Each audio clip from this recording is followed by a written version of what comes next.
લાગે છે 2025 વર્ષ સારામાં સારું જવાનું છે. શરૂઆતની બોણી સારી થાય. હલો હેલો, હું કાળુ કિડનેપર બોલું છું.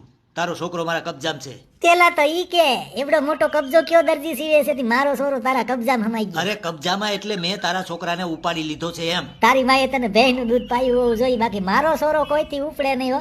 પૂરો 70 ને 5 કિલાનો છે. ધન છે તારી જનતાને. અરે કેમ સમજાવું આને? અરે બાબા, મેં તારા છોકરાને પકડી લીધો છે. મારો સોરો દોડતો તો નાઈ, એ તો હાલતો જતો તો હતો. પકડી કેવી રીતે લીધો ઈ કે? અરે બોણીમાં જ ભટકાણો. આ માંડ નવો ધંધો ચાલુ કર્યો હોય તો મને લાગે છે બોણી જ ફેલ જાય. અરે સફરજન, હું તારા છોકરાને લઈ ગયો તો છું. તારું ભગવાન હારું કરે. લાઈ 10 લાખ દે. અરે હું કેમ પૈસા આપું? તું લઈ ગયો ને મારા સોરાને? હા તો તારે લઈ જવાનું હોય ને તારે મને પૈસા આપવાના હોય. તો તું લઈ ગયો તો મને દીધા? અરે પણ હું કેમ પૈસા આપું? અરે તું લઈ ગયો ને મારો સોરો. નો સમજાણું? નહીં, સોરો કોનો છે? તારો. એની સરકારી સહાય આવે તો કોને મળે? તને મળે. લે હવે સમજાણું.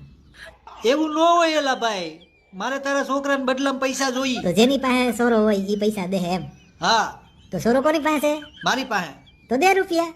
અરે ભાઈ, તો હું કિડનેપર છું, પછી મને ક્યારે રૂપિયા મળે? તો તારો સોરો કોક ઉપાડી જાય તઈ. લાગે છે